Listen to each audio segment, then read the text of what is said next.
Audio Jungle.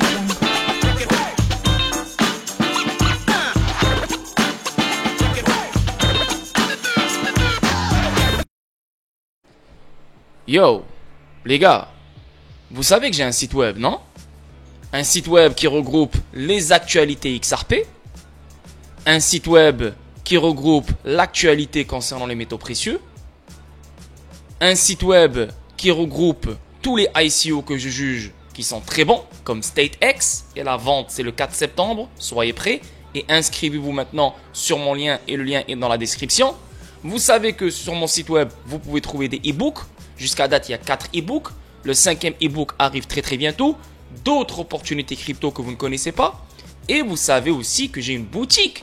Donc vous êtes tous des investisseurs sur XRP Ripple.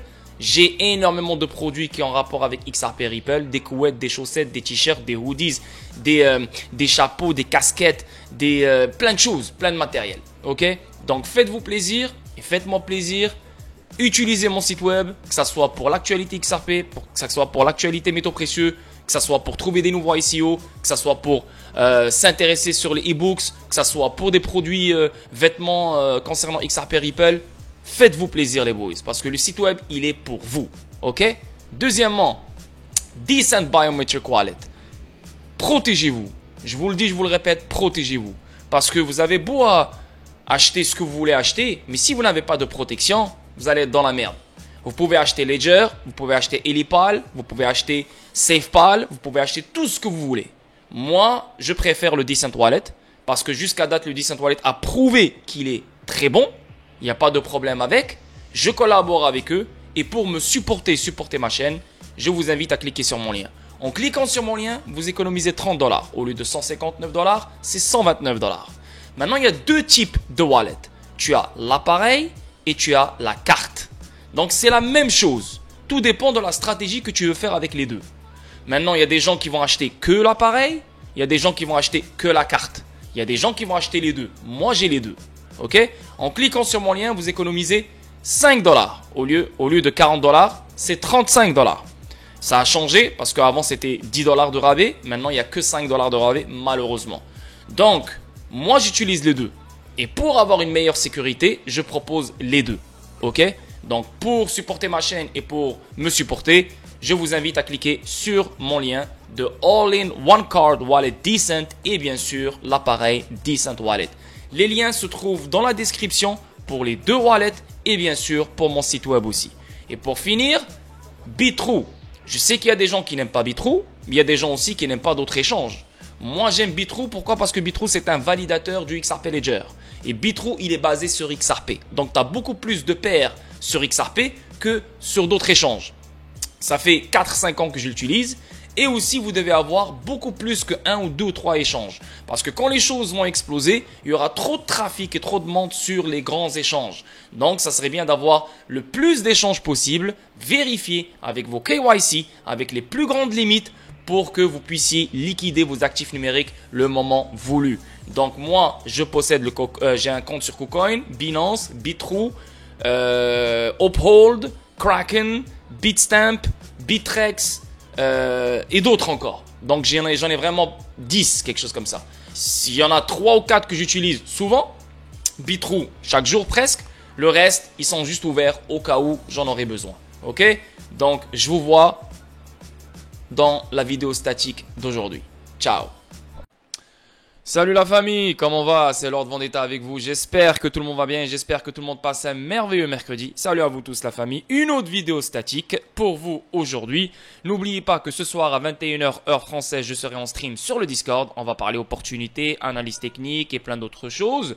Donc ça va être vraiment un petit moment agréable entre les membres de la communauté. Donc soyez présents si vous êtes intéressés et le lien pour accéder au Discord se trouve dans la description sur chacune de mes vidéos. Sinon, vendredi à 21 h heure française, je serai en stream sur Twitch. Le lien, il se trouve dans la description sur chacune de mes vidéos. Et bien sûr, on va parler StateX. Pourquoi? Parce que la dernière prévente jusqu'au lancement aura lieu ce lundi, le 11 septembre. Ouais, c'est ça, lundi, le 11 septembre, je pense. Attendez, juste pour m'assurer là.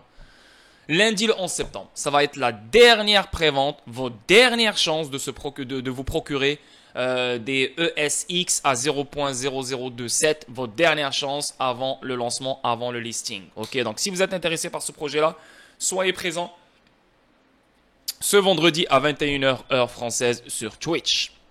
Alors, on commence live. Premier article, un gestionnaire de patrimoine renommé positionne Ripple comme aussi grand qu'Amazon, Google et Apple. Ça, je suis d'accord. Amazon, c'est le visage des États-Unis pour le commerce de détail. Commerce en ligne. Google, c'est le visage de l'Internet, quoi. Apple, c'est le visage de tout ce qui est téléphone, laptop, etc. Les trois sont américains. Et Ripple, c'est le visage des paiements. Ok? Donc, Clive Thompson pense que Ripple pourrait devenir un acteur majeur comme Amazon, Google et Apple. Clive Thompson, un gestionnaire de patrimoine renommé, a récemment partagé son optimisme quant à l'avenir de Ripple et du XRP. Il a révélé son point de vue sur les entités lors d'une récente interview en direct avec Versan et Vandel Aljara, fondateur de Black Swan Capitalist. Donc, Vandel a émis l'hypothèse que le réseau de paiement et le XRP continueraient d'exister et que chaque banque les adopterait à l'avenir. C'est ce que je dis à chaque fois. Aïe, aïe, aïe. En juillet, Ripple a rapporté une victoire partielle dans sa bataille juridique contre la SEC américaine lorsque la juge Annalisa Torres a déclaré que XRP n'était pas une sécurité. Bien sûr, XRP, ce n'est pas une sécurité. Il n'a jamais été une sécurité. Il ne va jamais être une sécurité. Cette décision constitue une victoire partielle contre la SEC qui a affirmé que la société vendait au public des titres non enregistrés. Cependant, l'affaire est en cours puisque l'organisme de surveillance des valeurs mobilières a déposé un appel interlocutoire en réponse à la décision. Donc, un appel... Si je comprends bien, d'abord, l'appel, ça, on le connaît, c'est l'appel interlocutoire pour les ventes programmatiques. Et si je comprends bien, la SEC, elle cherche à faire un appel sur la décision sur XRP, la nature du XRP, donc deux appels. Au cours de c'est pour ça que Ripple s'est réveillé, elle a dit, ah ouais, tu veux faire un appel? Mais moi aussi, je vais faire un appel sur les ventes institutionnelles. Au cours de l'interview, en fait, quand la SEC, elle avait dit que je vais faire un appel sur les ventes programmatiques, Ripple s'en foutait. Mais le moment où on a vu que la SEC, elle veut revenir sur la nature de XRP, là, c'est là qu'on a vu Ripple se réveiller. Ah non, moi aussi, je vais faire un appel sur les ventes institutionnelles. Au cours de l'interview, Versan a suggéré que l'affaire en cours se terminerait par une victoire complète de Ripple. Je suis totalement d'accord et bien sûr, on aura un règlement. Selon lui, la seule chose que les régulateurs peuvent faire maintenant est de trouver un équilibre entre préserver dans l'intégrité et permettre aux technologies de rupture de prospérer. C'est leur job en fait, c'est leur job. C'est protéger les investisseurs et permettre l'innovation des nouvelles technologies. Ils ne protègent ni les investisseurs, ils ne permettent même pas l'innovation de nouvelles technologies. Donc c'est ça leur job, mais ils font pas leur job. Thomson, Ripple pourrait devenir grand comme Amazon, Google et Apple. Bien sûr, quand Ripple va aller public, elle va rentrer en bourse, elle va faire son IPO. Je pense que Ripple, elle sera au même niveau qu'Amazon, Google et Apple, même plus. Ok ? Parce qu'il y aura beaucoup plus de valeur que Ripple va chercher et elle va investir sur beaucoup de startups. Donc, elle va générer énormément de valeur et énormément d'argent.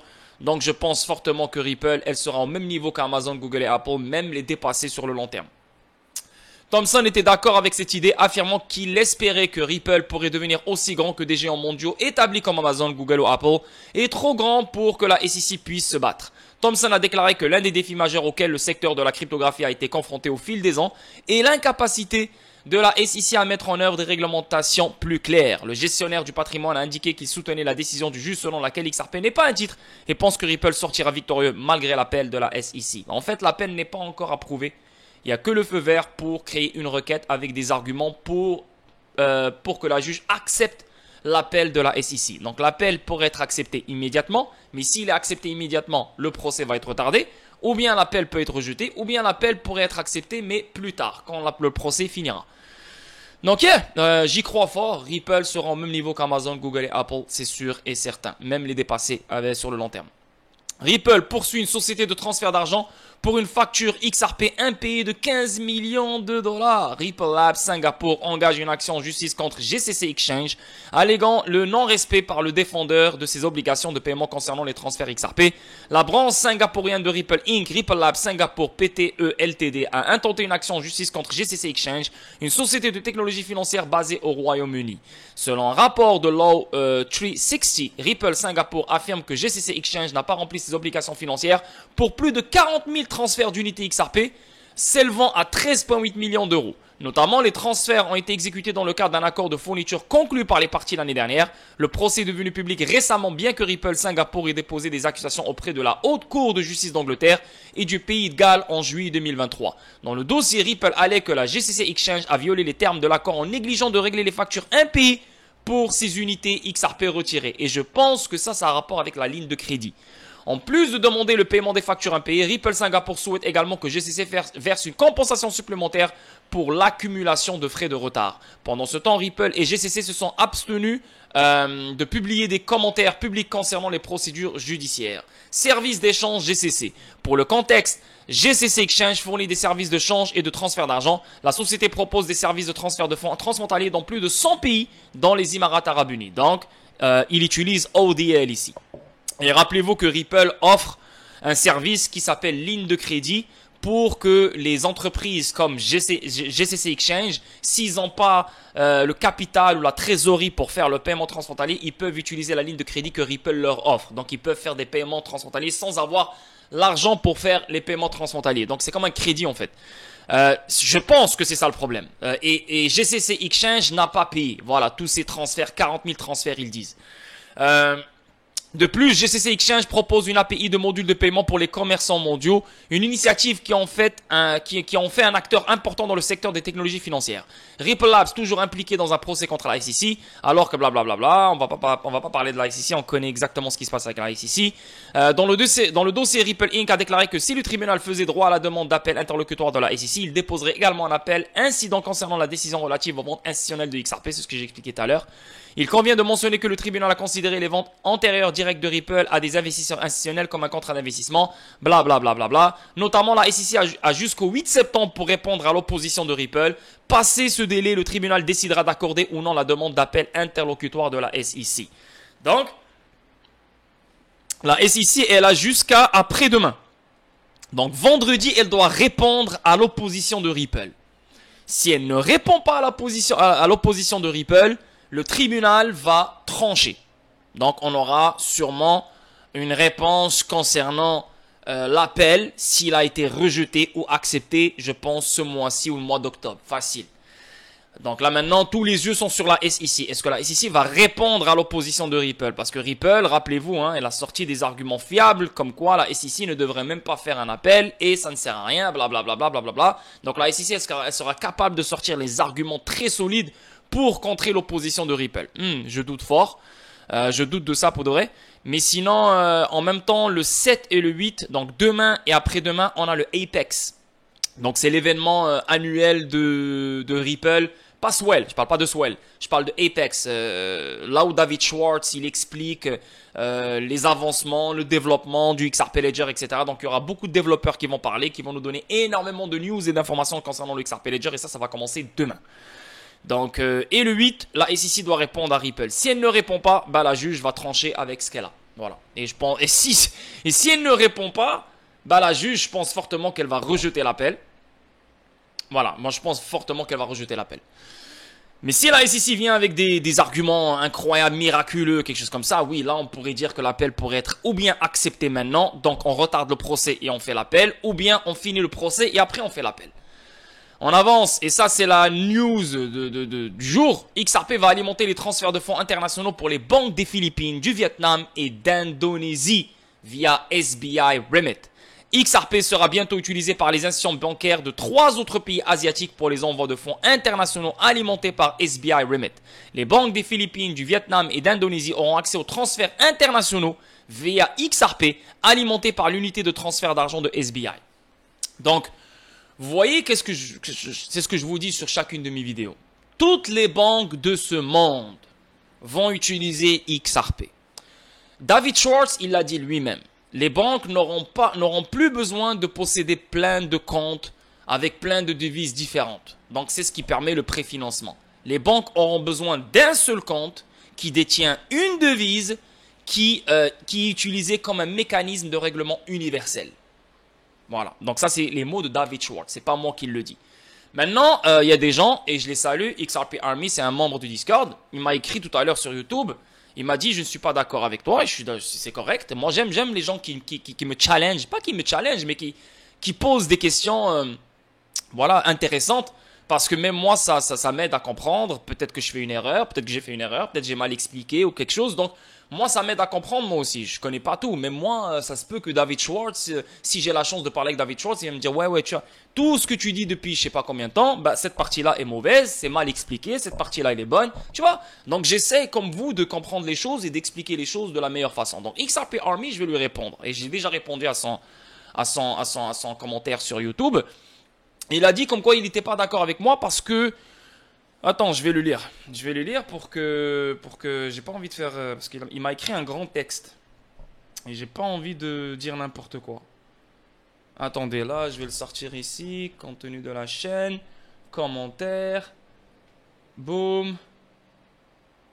Voilà. Donc, il l'a pas encore vu. Mais ça a rapport avec l'article ici, là. Ça a rapport avec ça. Donc, je vais juste lire ça pour que ça va aider tout le monde. Je ne suis pas d'accord quand tu dis que XRP sera demandé par toutes les juridictions mondiales. Parce que moi, ce que je comprends, c'est que les institutions n'auront pas besoin de posséder du XRP grâce au pool de liquidité. Lorsqu'ils voudront faire un règlement, la monnaie A ira dans la pool A, XRP, pour s'échanger contre la même valeur monétaire mais en XRP, et ces XRP iront vers la pool de liquidité de la monnaie B, XRP, pour s'échanger contre la monnaie B. Dans le cas où ce sera les personnes comme nous qui déposeront les liquidités dans les AMM, il n'y a aucun besoin que les institutions possèdent des XRP. Est-ce que je me trompe? Je pense qu'il se trompe, mais c'est pas grave, sans lui manquer de respect, au contraire, c'est bien. Donc le fait qu'il a posé cette question, je vais l'aider à comprendre. Et moi je lui ai répondu, salut, tu es dans le Discord. J'ai montré des preuves dans plein de streams et les preuves aussi sont dans le salon XRP. Mais bon, je vais mettre les points sur les i encore une fois ici. Les AMM, c'est pour la DeFi institutionnelle et non pour ODL. ODL a été testé avant les AMM. Et ODL se fait utiliser en ce moment même sans les AMM. Comme on a la preuve ici, XRP, les banques des Philippines, du Vietnam et d'Indonésie auront accès aux transferts internationaux via XRP. Est-ce que les AMM ont vu le jour maintenant sur le XRP Ledger? Pas encore. Les AMM sont en mode développement. Les AMM, d'abord, quand leur développement va finir, il faut un vote par les validateurs de confiance, un vote de 80% pendant 2 semaines, et là, les AMM seront mis en place. Donc, nous, on sera des fournisseurs de liquidités plus tard, pas maintenant. Donc, d'après sa réflexion, pour utiliser XRP, pour des règlements instantanés, il faut des pôles de liquidité, donc les AMM. Non, c'est totalement faux. Totalement faux parce que XRP en ce moment même, il se fait utiliser en ce moment même sans les pôles de liquidité, sans les AMM. Pour des règlements instantanés, pour des paiements transfrontaliers. Ça, c'est clair et net et on le voit déjà juste avec cet article. Les banques des Philippines, du Vietnam et d'Indonésie auront accès aux transferts internationaux via XRP, alimentés par l'unité de transfert d'argent de SBI. Et RippleNet aussi, on a des institutions financières qui sont sur RippleNet, donc ils utilisent Xcurrent ou bien ils utilisent XRP. Donc il y a des institutions financières qui utilisent Xcurrent, d'autres qui utilisent XRP. Maintenant, est-ce que RippleNet, on a des AMM? Est-ce que dans RippleNet, on a des pôles de liquidité? On sait que RippleNet est connecté au XRP Ledger. Est-ce qu'il y a des AMM sur le XRP Ledger maintenant? Est-ce qu'il y a des pôles de liquidité dans le XRP Ledger maintenant? Non, pas encore. Donc, dire que les banques n'auront pas besoin de posséder du XRP grâce au pôle de liquidité, c'est totalement faux. Parce que David Schwartz, il le dit lui-même, elles vont posséder un compte. Il y a des institutions financières et il y a des banques qui vont pas posséder des XRP. Ils vont juste utiliser XRP, ciao ciao bye bye. Mais on a d'autres qui vont hold des XRP, qui vont posséder des XRP, comme des fournisseurs de paiement, comme des institutions financières, comme des banques commerciales et comme des banques centrales. Ils vont hold des XRP. Ça, c'est pas mes mots, ça, c'est les mots de David Schwartz. On continue. Et les AMM n'ont même pas encore vu le jour sur l'XRP Ledger clairement, ODN n'a pas besoin de AMM. Les AMM serviront à créer de la liquidité pour les actifs tokenisés et vont servir à créer des nouveaux services qui seront utilisés par les citoyens de toutes les juridictions du monde. Par exemple, comme Palau, c'est le meilleur exemple. J'ai une vidéo d'un gars où on voit le gars dire que au Palau, ils ont un problème d'emprunt. Les banques ne veulent pas emprunter des $50 ou des $100, ça ne sert à rien. Donc, le peuple de Palau, ils s'empruntent entre eux. Donc là, maintenant, ils veulent créer des services pour permettre l'emprunt entre particuliers. Et ces emprunts-là, ils ont besoin de liquidité. Et cette liquidité va venir des pôles de liquidité. Donc, c'est pour ça que nous, on sera des fournisseurs de liquidité pour ce genre de service. Bien sûr, il n'y a pas que ça. On va aussi fournir de la liquidité pour des actifs tokenisés pour qu'ils puissent se régler. On va fournir de la liquidité pour des stablecoins. On va fournir de la liquidité pour plein de valeurs. Ok? Et cette valeur-là, vu qu'on est en train de lui créer de la liquidité, bah cette valeur-là, elle va être réglée, elle va être utilisée, etc., etc., etc. Donc, mais pour dire que non, les banques ne vont pas hold du XRP parce qu'ils vont utiliser XRP dans les pools de liquidité. Non, les banques en ce moment, elles hold du XRP. Et les banques en ce moment utilisent des XRP pour des règlements, sans les pools de liquidité et sans les AMM. Ok? Donc c'est juste pour différencier les choses. Attends. Et vont servir à créer de nouveaux services qui seront utilisés. Ces services-là auront besoin de liquidité comme par exemple à Palao. Et j'ai déjà montré des vidéos et des exemples sur le Discord. Maintenant, il y a des institutions qui vont posséder du XRP. Et d'autres vont juste l'utiliser sans le posséder. David Schwartz lui-même, il l'a dit. Et la preuve, je l'ai mis dans le Discord et j'en ai parlé 20 000 fois. Bref, les banques auront un compte au lieu d'avoir plein de comptes avec plein de devises différentes.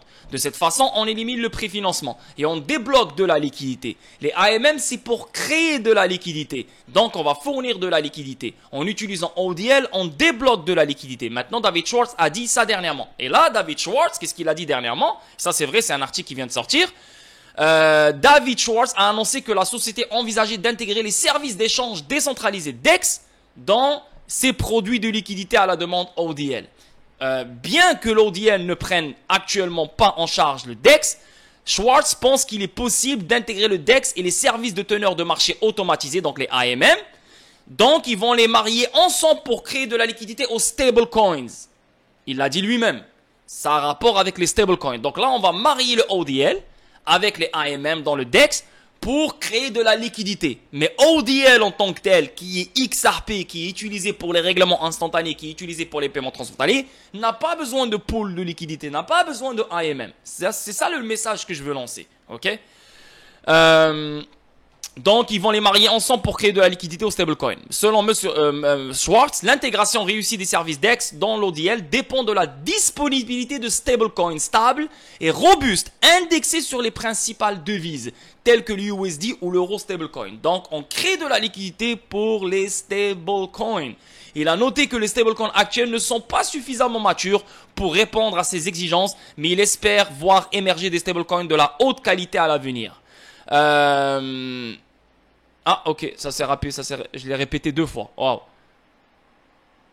Ok, je l'ai répété 2 fois. Ok, donc, et là, j'ai continué à répondre. Tu vois, donc, créer de la liquidité, ce n'est pas débloquer de la liquidité. Débloquer de la liquidité, en utilisant ODL, on débloque de la liquidité sans pool de liquidité, sans les AMM. Mais pour créer de la liquidité, on a besoin de pool de liquidité, on a besoin de AMM et on a besoin de fournisseurs de liquidité. Les règlements se font par RippleNet en utilisant Xcurrent, donc avec préfinancement, ou XRP sans préfinancement. Ils sont où les AMM dans RippleNet? Ou à partir de la plateforme CBDC pour les banques qui utilisera le XRP Ledger dans les AMM. Vous savez que les banques maintenant, les banques centrales, auront leur propre CBDC plateforme qui sera connectée directement au XRP Ledger. Donc, à travers cette plateforme CBDC, les banques centrales peuvent créer de la liquidité en utilisant les pools de liquidité pour certaines valeurs qu'eux ils utilisent, comme des actifs tokenisés, comme leur stablecoin et comme leur CBDC. Mais ça ne sera pas les AMM, les pools de liquidité qui vont permettre le règlement entre deux devises. Comprenez? Ce n'est pas ça. Mais pour créer de la liquidité, pour générer plus de valeur, pour bien sûr régler certains actifs dans lesquels se trouve aucune liquidité, les pools de liquidité seront utilisés bien sûr. Mais XRP en tant que tel n'a pas besoin de pool de liquidité pour régler et pour faire des paiements transfrontaliers. Donc les AMM, et si les banques ou institutions financières créent des stablecoins ou CBDC, alors ils chercheront de la liquidité dans les pools de liquidité. Mais XRP est un mécanisme de règlement universel. Il n'a pas besoin de AMM pour permettre des règlements. Donc les AMM dans les DEX serviront de créer de la liquidité pour toute valeur. Donc dans les CBDC, les stablecoins actifs tokenisés, AMM est égal DeFi institutionnel. Ok? Regardez Corda. Corda, le DLT de R3. Il a clairement mis XRP comme un mécanisme de règlement universel. Et ça fait depuis 2018. Est-ce qu'en 2018 on parlait de AMM? Est-ce qu'en 2018 on parlait de pool de liquidité? Donc XRP se fait utiliser en ce moment même pour des règlements instantanés, pour des paiements transfrontaliers, pour débloquer de la liquidité et pour gérer la trésorerie sans pool de liquidité, sans AMM. Donc juste on met les choses au clair. Donc j'espère que XRP Army t'as compris ce que je voulais dire. Et en plus de ça, il y a leur, tu peux tout voir. Il y a les PDF, il y a les photos. J'ai tout mis sur le Discord. Donc juste remonte plus haut pour lire et pour mettre les points sur les i. Parce que là, c'est deux trucs différents. La DeFi institutionnelle, c'est ça les AMM, c'est ça les pôles de liquidité. Donc grâce à la DeFi institutionnelle, les institutions financières peuvent créer des nouveaux services à leurs clients, à leurs citoyens, à leurs je sais pas qu'est-ce que tu veux, grâce aux pôles de liquidité. Mais ces services-là, ils ont besoin de liquidité. Comprenez? Et aussi pour de la valeur. Rappelez-vous qu'il y aura beaucoup de valeur qui sera tokenisée. Cette valeur-là a besoin de liquidité pour qu'elle puisse se régler de point A à point B. Donc, il y en a besoin des AMM, on a besoin de pôles de liquidité. Mais XRP en tant que tel n'a pas besoin de pôles de liquidité pour régler, pour payer, pour faire des paiements transfrontaliers. Et les banques ont besoin de hold des XRP pour éliminer le préfinancement. Et ça, c'est David Schwartz qui l'a dit. J'ai la preuve sur le Discord et je t'invite à monter plus haut sur le Discord pour voir. Malheureusement, il y a tellement de choses qui se disent sur le Discord, donc c'est un peu difficile de remonter plus haut et pour vraiment avoir la réponse. Mais c'est réel, ok? XRP sera bientôt utilisé, le prix du XRP s'est maintenu au-dessus de 50 sous, blablabla. XRP est l'actif cryptographique qui sera utilisé pour alimenter le service de transfert de fonds international des banques qui utilisent SBI, Remit dans 3 pays asiatiques. La plus grande, et je vous le dis, je vous le répète, je le dis encore une fois, je le dis, je le répète. XRP sera utilisé par toutes les banques du monde entier, par tous les fournisseurs de paiement du monde entier, par tous les gouvernements et les banques centrales du monde entier. Je le dis, je le répète, c'est un mécanisme de règlement universel. La plus grande entreprise japonaise de technologie de transfert de fonds a annoncé mercredi un nouveau projet qui permettra l'utilisation du XRP dans les services de transfert de fonds pour les banques des Philippines, du Vietnam et de l'Indonésie. L'utilité croissante du XRP est une évolution haussière pour l'altcoin. SBI Remit annonce l'utilisation du XRP dans les envois de fonds internationaux. Dans un récent article de blog sur le site web de SBI Remit, la société de technologie de transfert de fonds a partagé son intention d'étendre l'utilisation de altcoin XRP pour régler les paiements internationaux pour les banques situées dans plusieurs pays asiatiques, Philippines et Vietnam et Indonésie. Donc les banques qui se situent dans Philippines, Vietnam et Indonésie n'auront plus besoin de détenir des comptes préfinancés entre les corridors, entre eux. Ils n'auront plus besoin. Pourquoi? Parce qu'ils utilisent XRP. Donc les banques vont détenir du XRP et vont faire des règlements instantanés, des paiements transfrontaliers entre eux, sans qu'ils préfinancent des comptes, des capitaux entre eux. Donc, il y aura plus de liquidité dans leur poche, plus de capital dans leur poche, plus de réserves dans leur poche. Est-ce que là, maintenant, on a parlé des AMM? Est-ce qu'on a parlé des pôles de liquidité ici? Non, zéro. Comprenez? SBI Remit est une filiale du groupe japonais SBI. En 2021, Ripple a lancé des liquidités à la demande pour alimenter les paiements internationaux depuis et vers le pays. L'objectif est de rendre les envois de fonds plus rapides et moins chers pour le Japon. Donc, dans ces corridors entre Philippines et Vietnam, Vietnam, Indonésie, Indonésie, Philippines, Vietnam, Philippines, etc., il y a des corridors. Donc, il y a des corridors. Ces corridors-là, ils ont un manque de liquidité. Donc, s'il y a un manque de liquidité, ça veut dire qu'il y a beaucoup de friction, il y a beaucoup de frais. En utilisant ODL, on élimine le préfinancement. Donc, chaque banque dans ces pays-là reprend de l'argent et la remet dans sa poche. Et en plus de ça, ils économisent sur tous les paiements transfrontaliers, sur toutes les transactions. Ils éliminent la friction. Donc, non seulement ils reprennent leur argent, mais ils économisent sur les paiements transfrontaliers, chaque transaction qui passe dans ces corridors. Comprenez?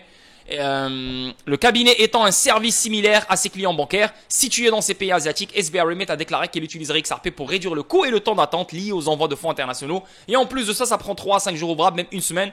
En utilisant XRP, ça prend 2-3 secondes, même 7 secondes, 10 secondes. Voilà.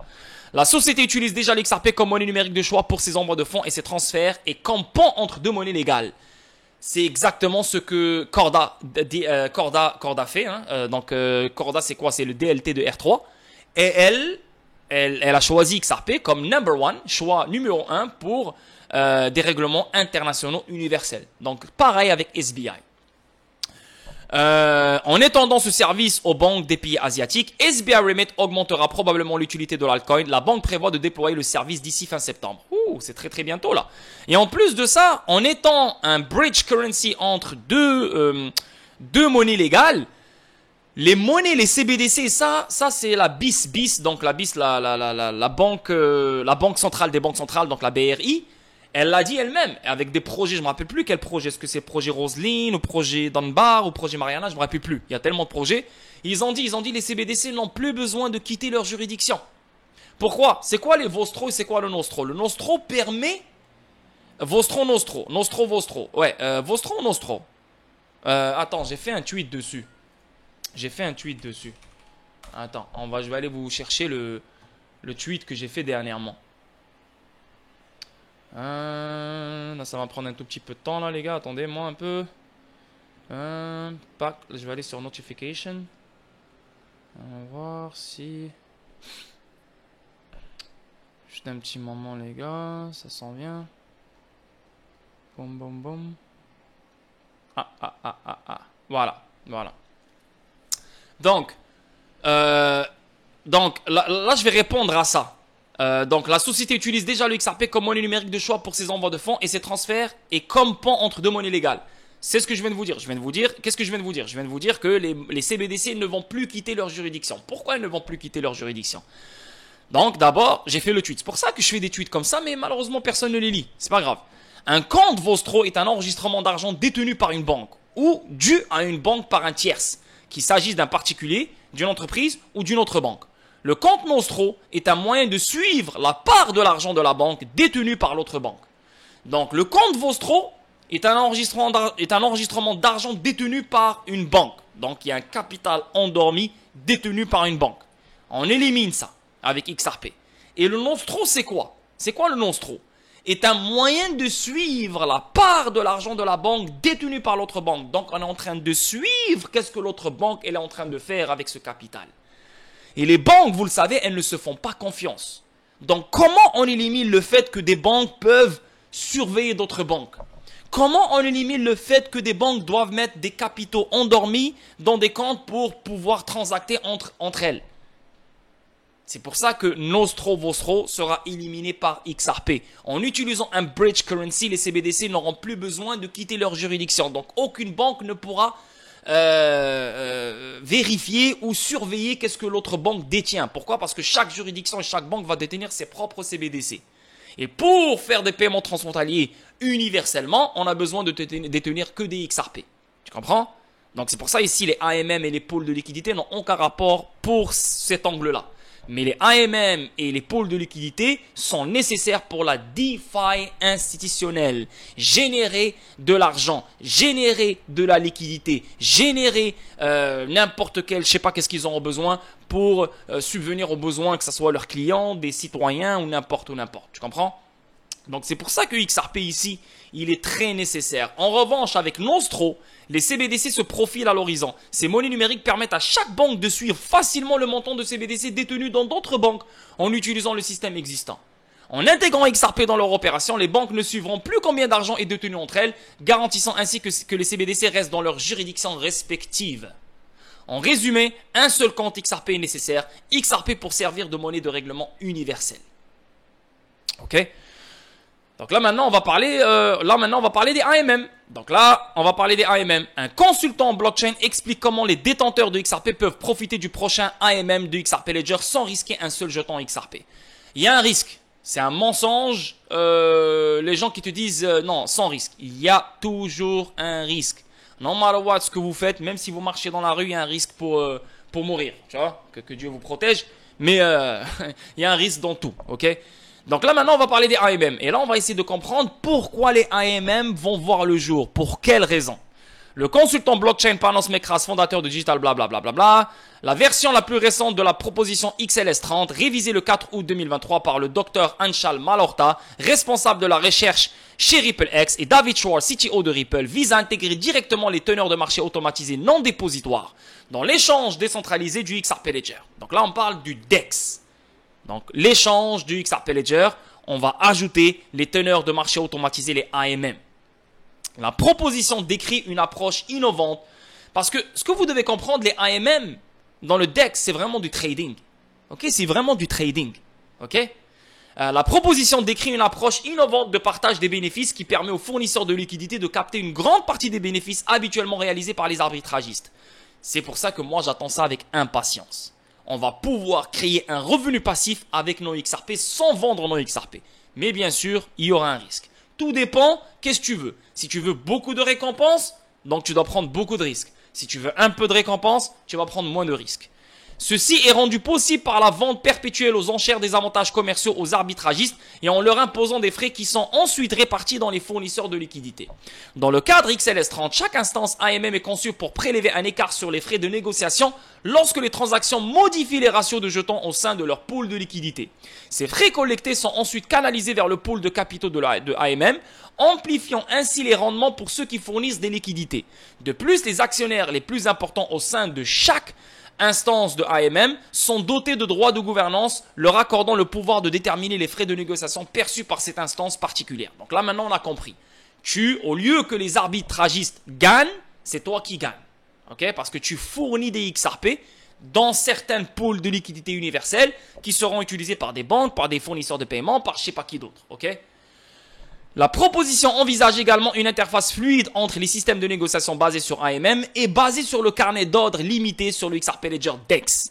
Cette intégration garantit que les traders, donc c'est du trading, ça n'a pas rapport avec les règlements instantanés, les paiements transfrontaliers que les banques utilisent pour éliminer la friction, pour éliminer le préfinancement. Ça n'a aucun rapport avec ça. Bien sûr, ça peut être marié avec. Donc, on peut, comme David Schwartz il a dit, on marie ODL avec le DEX et les AMM pour créer de la liquidité pour les stablecoins et d'autres choses. Après, moi, j'ai pas réponse à tout. Mais ce que je veux ce que je veux rectifier ici, ce que je veux fixer comme compréhension ici, c'est que les banques n'auront pas besoin de détenir du XRP, elles ont juste besoin d'aller au pool de liquidité pour faire des paiements transfrontaliers et règlements instantanés. Non, ça c'est totalement faux. Ok? Les banques, elles doivent détenir du XRP. Je suis pas en train de dire que toutes les banques du monde entier vont détenir du XRP. Il y en a qui vont pas détenir du XRP. Ils vont juste l'utiliser pour l'utiliser. Ciao, ciao, bye bye. Mais dire que pour faire des règlements instantanés entre point A et point B, il faut des pools de liquidité, non. Ça, c'est faux. Regarde maintenant RippleNet. Est-ce que les pools de liquidité ont vu le jour? Est-ce que les AMM ont vu le jour? Pas encore. Donc, comment XRP se fait utiliser sans pool de liquidité? Parce que XRP n'a pas besoin de pool de liquidité pour être une monnaie relais entre deux devises ou pour faire des paiements instantanés ou des règlements instantanés. Ok? Que les traders peuvent accéder à une gamme complète de flux d'ordre et d'options de liquidité sur les deux types de plateformes. Les algorithmes de paiement et de passation de commandes du système sont conçus pour trouver automatiquement les prix les plus avantageux pour les utilisateurs en considérant les options à la fois parmi les AMM et les LOB. La fonctionnalité XLS30 devrait être intégrée à la version 1.12 de Rippled, le logiciel open source qui sous-tend le XRP Ledger. Cette mise à jour est prévue pour le 11 septembre 2023, donc lundi, mais son inclusion finale dépend de l'approbation de tous les validateurs XRP Ledger UNL actifs. Donc, bien sûr, il faut un vote et ce vote doit être fait à 80% en 2 semaines. Et s'il est accepté, les AMM seront mis sur le XRP Ledger et je pense que ça va être accepté, c'est sûr et certain. Dans le domaine financier traditionnel, Panos Mekras souligne que le modèle de banque correspondante pour les règlements en devises, FX, crée des complexités et des coûts supplémentaires pour les utilisateurs. Citant l'enquête triennale 2022 de la Banque des règlements internationaux. Mekras note qu'environ un tiers du chiffre d'affaires quotidien livrable en devises, équivalent à environ 2200 milliards de dollars, est exposé au risque de règlement. Mekras poursuit en décrivant le processus fastidieux auquel les traders de change doivent se conformer. Là, on parle du FX market. Il ne faut pas mélanger les choses. Là, il ne faut pas mélanger les paiements transfrontaliers que, par exemple, Lemonway il est en train de faire, comme par exemple Tranglo il est en train de faire, comme par exemple Novati est en train de faire, ou Mercury FX est en train de faire. Est-ce que eux ils sont en train de vraiment utiliser les AMM? Non. Non, ils utilisent XRP pour leur paiement transfrontalier, etc. Mais là, pour le FX market, pour le marché de change, les AMM seront indispensables et nécessaires.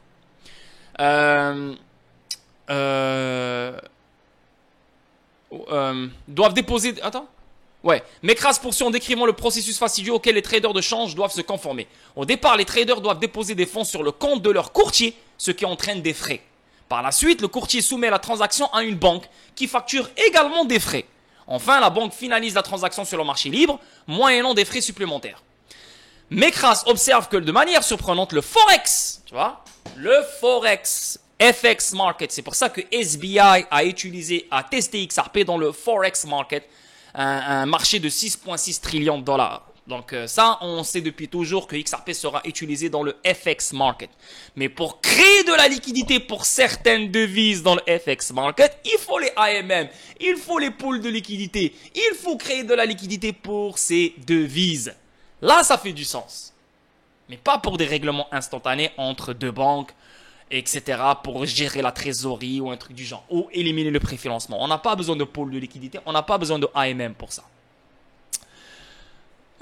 On-chain n'a pas encore eu d'impact significatif dans le monde de la cryptographie. Malgré son apparente adéquation à la finance décentralisée, cependant, il pense que cela change progressivement. Il explique les multiples avantages que DeFi via les AMM offre par rapport au financement traditionnel pour les transactions de change. Ces avantages incluent des transferts de valeur plus rapides, plus rentables et plus efficaces. Mekras mentionne également que les transactions atomiques paiement contre paiement PVP permises par la technologie blockchain peuvent éliminer le risque de règlement lorsqu'une partie d'une transaction est réglée sans l'autre. Un risque qui s'élève actuellement à plus de 2,2 trilliards de dollars.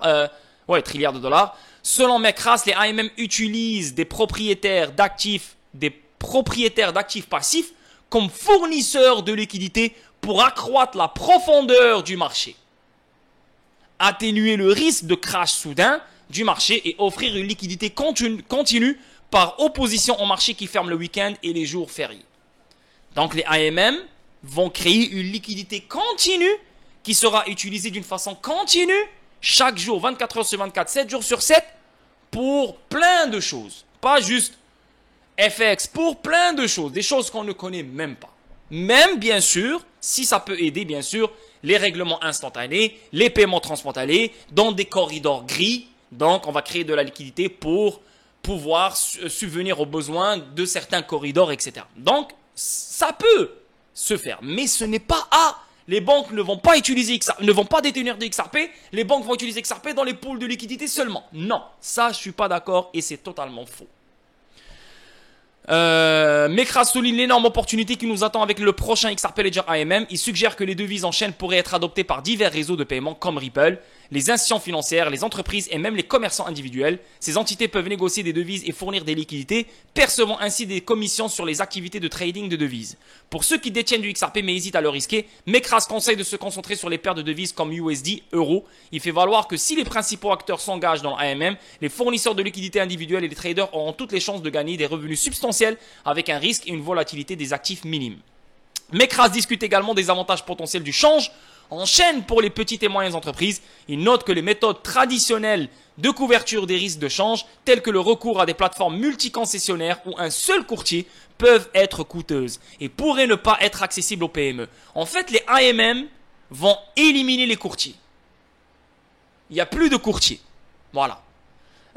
Et pourraient ne pas être accessibles aux PME. Les changes en chaîne facilités par les AMM peuvent offrir aux PME des économies de coûts et des réductions de risques significatives. Dans ses remarques finales, Mekras a déclaré que le règlement quasi instantané et la disponibilité 24 heures sur 24 des devises en chaîne peuvent offrir aux PME des avantages substantiels en termes de coûts et de risques. De plus, les AMM sont particulièrement adaptés aux petites transactions et répondent bien aux besoins des PME. Ils voient également une opportunité importante dans la tokenisation d'actifs du monde réel, tels que les bons du trésor et les métaux précieux. Bien sûr, on doit fournir de la liquidité, on doit créer de la liquidité aux actifs tokenisés. Donc n'importe quoi qui est tokenisé, il lui faut de la liquidité pour qu'il puisse se faire régler, pour qu'il puisse se faire transacter, pour qu'il puisse avoir des règlements quasi instantanés, tu vois, qui pourraient être émis sur le XRP Ledger AMM par des institutions réputées, élargissant ainsi les options de liquidité. Donc voilà, je pense que ça a été clair. C'est la plus belle chose que le XRP Ledger va voir depuis sa création, moi à mon avis. La DeFi institutionnelle qui va permettre à XRP, pas d'être utilisé, qui va permettre à XRP d'avoir le monopole dans le FX market. Donc XRP vis-à-vis à n'importe quelle devise, il faut lui créer de la liquidité pour que cette devise puisse se faire régler instantanément, etc. Plein de choses. Mais encore une fois, je le dis, je le répète, les banques doivent détenir du XRP. Tu sais quoi? Attends, je vais aller faire une recherche. Je vais aller faire une recherche live. Ça vient du boss, David Schwartz. Ok? Je vais faire une recherche live. XRP. XRP. Voilà, on va juste taper ça comme ça. Et ça va me prendre du temps. C'est ça le problème. Ça va me prendre du temps.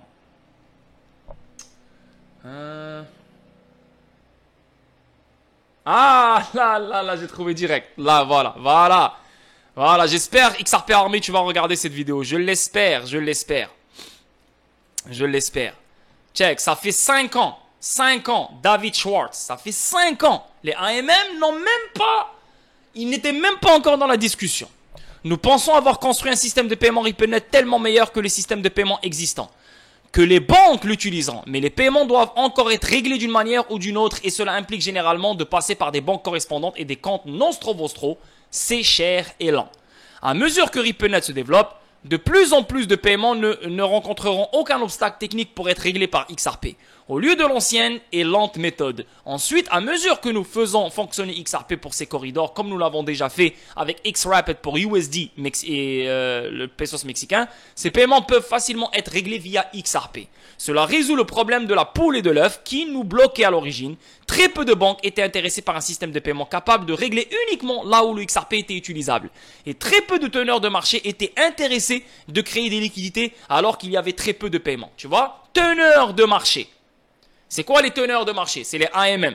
Donc, avant de parler des AMM automatisés, il y a des teneurs de marché réels dans le monde réel. Étaient intéressés à créer des liquidités alors qu'il y avait très peu de paiements. Donc, c'est les AMM, c'est les teneurs de marché, c'est les market makers qui créent de la liquidité. Ok? Pour que les paiements se font, pour que les règlements se font, pour que d'autres services voient le jour, etc., etc. Donc, c'est les market makers. Les market makers, c'est ce qui font un marché. C'est eux qui créent le marché, grâce à leur création de liquidité, grâce à la liquidité qu'ils mettent sur un marché quelconque. Donc là, maintenant, on n'aura plus besoin de teneurs de marché. On aura des teneurs de marché automatisés et c'est nous-mêmes qui vont créer des liquidités pour des paiements, pour des règlements instantanés, pour plein de choses. Si cette stratégie réussit et que XRP est utilisé comme monnaie de règlement, pour une partie des paiements, RippleNet, cela pourrait créer des sources de demande pour XRP. Et tout ça, je ne vais pas lire tout ça, juste pour vous dire ici, regardez, ça vient de la bouche de David Schwartz. Notez que cette stratégie ne fonctionne que s'ils détiennent du XRP. Alors, je reviens sur XRP Army. Je ne suis pas d'accord quand tu dis que XRP sera demandé par toutes les juridictions mondiales parce que moi, ce que je comprends, c'est que les institutions n'auront pas besoin de posséder du XRP. Moi, j'ai les preuves à l'appui directement. Moi, je parle pas pour parler. Notez que cette stratégie ne fonctionne que s'ils détiennent des XRP. Ils doivent acheter du XRP lorsque d'autres personnes souhaitent effectuer des paiements et vendre du XRP lorsqu'ils doivent effectuer un paiement. Donc, ils auront besoin toujours d'avoir des XRP. Il faut beaucoup de XRP pour adapter le timing. Et c'est cette adaptation qui est à l'origine des économies de coûts. Cela pourrait également signifier qu'ils n'ont besoin que d'une seule pile de XRP. Au lieu d'une pile de pesos mexicains pour effectuer des paiements en mexicain, d'une pile de HKD pour effectuer des paiements en HKD, une pile en USD américain pour effectuer des paiements en USD américain, une pile en euros pour effectuer des paiements en euros, cela peut présenter une économie importante. C'est ça qui fait éliminer le préfinancement et c'est ce qui fait qu'ils économisent, ils reprennent les capitaux et des réserves dans leur poche. Ce n'est qu'une façon dont l'adoption du XRP en tant qu'actif de règlement universel pourrait entraîner une augmentation significative de la demande de détention de XRP. De la demande de détention de XRP. Donc, je le dis, je le répète. Je ne sais pas qui vous dit que les banques n'auront pas besoin de détenir de XRP ou je sais pas quoi. C'est totalement faux. Pour que ça réussisse, pour qu'on enlève le préfinancement un jour, il faut que pour que cette stratégie soit réussie, il faut qu'ils détiennent du XRP. S'ils ne détiennent pas du XRP, il n'y a rien. Et ça, c'est David Schwartz qui l'a dit et ça fait 5 ans. Donc, tout ce que je vous ai dit depuis très longtemps ne vient pas de moi. Vient des gens qui sont beaucoup plus forts que moi. C'est les gens derrière cet écosystème. Ok ? Donc, je pense que j'ai mis les points sur les i et je pense que, j'ai mis les preuves à l'appui. Tout est là, tout est clair. On avance. La société de paiement singapourienne Nium va se développer en Amérique latine après son arrivée au Brésil. Nium est un gros partenaire de Ripple et c'est une compagnie de paiement transfrontalier. La société mondiale de paiement Nium, dont le siège est à Singapour et à San Francisco, prépare de nouveaux lancements en Amérique latine cette année après l'ouverture d'un bureau au Brésil. Ce mois-ci, a déclaré la vice-présidente régionale Christina Hodgkin à Ben Americas. NIOM étudie le marché d'Amérique latine depuis un certain temps, depuis que j'ai rejoint l'Amérique latine en août dernier, en tant que responsable de la croissance pour l'Amérique latine. Le Brésil est pour nous notre première entrée formelle sur le marché dans la région, où nous avons récemment ouvert notre entité commerciale et notre bureau à Sao Paulo, a déclaré Hutchinson, qui était auparavant directeur du système de paiement SWIFT au Brésil. Je vous le dis, je vous le répète. Vous utilisez RippleNet sans le savoir. RippleNet est utilisé par plein de joueurs comme NIOM. Et ces joueurs-là, comme NIOM, ils sont partout dans le monde entier. Donc les gens, les entreprises, etc. utilisent RippleNet indirectement sans savoir qu'ils utilisent RippleNet. Et dans RippleNet, il n'y a aucun obstacle qui les empêchera à utiliser XRP.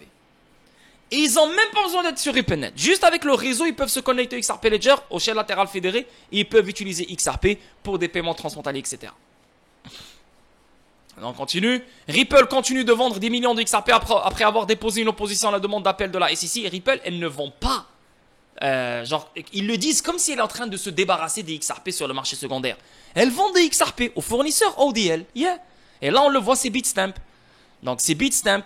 Selon les récents articles X publiés par Wallet au cours des 2 derniers jours, la société FinTech Ripple basée dans Bitstamp, tu vois, les fonds ont été transférés vers la principale bourse Bitstamp en 2 morceaux. Et Bitstamp, c'est un des plus gros fournisseurs ODL au monde. Pour l'Europe. Ok. Et ici, rappelez-vous, le 1er septembre, il y a un déblocage de 1 milliard de XRP. Et je voulais savoir combien de XRP ont été vendus. Donc, il y a eu 200 millions de XRP qui ont vendus, 800 millions de XRP qui sont revenus. Qui sont revenus dans le escrow. Ok. Donc voilà, ça juste, je voulais mettre les points sur les i concernant ça. Binance ajoute le trading XRP et Dogecoin avec un nouveau couplage stablecoin. Nice, cool. Et ici, pour finir, avocat XRP, la SEC américaine cache un mémo secret de Huawei pour se protéger. L'avocat de XRP a soulevé les questions sur une note de l'avocat alors nommé par la SEC auprès de William Hinman, l'ancien directeur de la SEC. John Deet, l'avocat représentant les détenteurs de jetons XRP auprès de la SEC, a soulevé de nouvelles questions sur une note secrète qui est une note de l'avocat alors nommé par la SEC auprès de William Hinman, l'ancien directeur de la division de la SEC financement des sociétés. Bref, j'ai rien compris ici. Mémo Huawei secret XRP. La note secrète remonte à juin 2018. Lorsque Brad Garlinghouse, PDG de Ripple Labs, et David Schwartz, directeur technique, ont posé des questions à Jack Layton, ancien président de la SEC de Hinman, Deaton a demandé pourquoi le document n'avait pas été rendu public si les responsables de la SEC ont fait valoir que la vente de XRP était des titres non réglementés. Tiens, et ces gars-là, ils ont l'immunité. On ne pourra même pas les prendre et les ramener en justice pour qu'ils expliquent, ils nous donnent la vérité. Ils sont protégés. Donc comment tu peux avoir des gens de confiance s'ils savent qu'ils sont protégés? Ils peuvent faire ce qu'ils veulent. Comment se fait-il que le mémo de Huawei ne soit pas une pièce à conviction? Comment se fait-il que Jake Layton et William Hinman n'aient pas dit que la vente de XRP était clairement une sécurité? Pourquoi ils ne l'ont pas dit? Pourquoi ne pas prévenir une entreprise? Et pourquoi ne pas protéger les investisseurs? Votre rôle, c'est protéger les investisseurs, mais en fait, vous n'avez protégé personne. Parce qu'au mieux, le mémo indiquait que XRP avait été offert par Ripple dans un but non-investissement. Deaton a expliqué que le fait que XRP, tu vois, dans un but non-investissement. Donc ce n'est pas une sécurité. Mais Ethereum, ils ont fait un ICO, ils ont offert des hits pour un but investissement. Deaton a expliqué que le fait que XRP puisse être présenté comme n'étant pas une sécurité à bien des égards fait du mémo de Huawei une conclusion importante. L'avocat a fait valoir que la note aurait probablement suggéré à la SEC qu'elle n'était pas concluante, mais elle aurait très bien pu suggérer à Ripple que XRP n'était pas une sécurité et qu'il ne remplissait pas les conditions du test Huawei. Deaton a rappelé que la juge Annelisa Torres avait également reconnu que les ventes de jetons XRP ne répondaient pas au test Huawei. Dans ce contexte, il a déclaré que la communauté XRP bénéficierait du fait que Clayton et Hinman soient interrogés devant la cour. Et je ne pense pas que ça va arriver parce qu'ils ont l'immunité, ils sont protégés. En outre, et j'aimerais bien moi les voir devant la cour parce que ces deux-là, ils cachent énormément de vérité. Ces deux-là sont corrompus. Ces deux-là... je pense que si on arrive à les interroger, on va connaître énormément de choses sur la SEC et ils vont aller en prison, c'est sûr. Mais ils ont l'immunité, donc je ne les vois pas se faire interroger. En outre, la SEC américaine souhaiterait dissimuler le mémo, car cela pourrait lui nuire, a-t-il expliqué. Ah, tu vois, la SEC, c'est comme un cartel de drogue qui essaie de fuir sa propre justice, en fait. L'avocat a demandé pourquoi l'agence ne révélerait pas le document si elle ne disait pas que XRP est une sécurité. Voilà, tu vois. Donc la SEC, elle est vraiment dans elle est dans la merde. Elle est dans la merde. Elle est dans la merde depuis le début de l'affaire. C'est juste que la SEC, Gary Gensler a hérité d'une affaire juridique qui ne fait aucun sens. Et vu que c'est le visage de la SEC, il doit pas reculer, il doit pas montrer qu'il est faible. Donc il doit continuer et il doit respecter les anciens gouverneurs. Donc ouais, c'est bon, nanana. Mais croyez-moi, si Gary Gensler avait hérité de la SEC sans l'accusation de Ripple, je pense même pas que Gary Gensler aurait déposé une accusation contre Ripple. Je pense. Après Gary Gensler, comment il est en train d'agir avec sa tête de cul là, je pense qu'il aurait fait pire. Donc voilà les amis, une vidéo statique pour vous. J'espère que vous avez compris concernant les AMM, les fournisseurs de liquidités et bien sûr pourquoi les banques devraient détenir du XRP venant de David Schwartz. Moi, tout ce que je vous partage ici, c'est que de la vraie information. Je vais chercher à gauche, à droite, dans plein de forums. Ce n'est pas moi qui crée du blabla. Bien sûr que quand j'explique, c'est ma propre compréhension, c'est ma propre opinion. Mais ma compréhension est basée sur des arguments fiables venant d'une vraie source, comme vous avez bien vu sur cette vidéo, David Schwartz.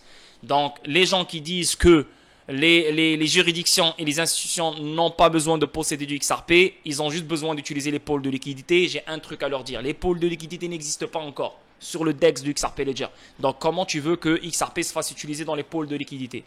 XRP se fait utiliser en ce moment même par Tronglo, par des fournisseurs de paiement, par des institutions financières, par des banques en ce moment même.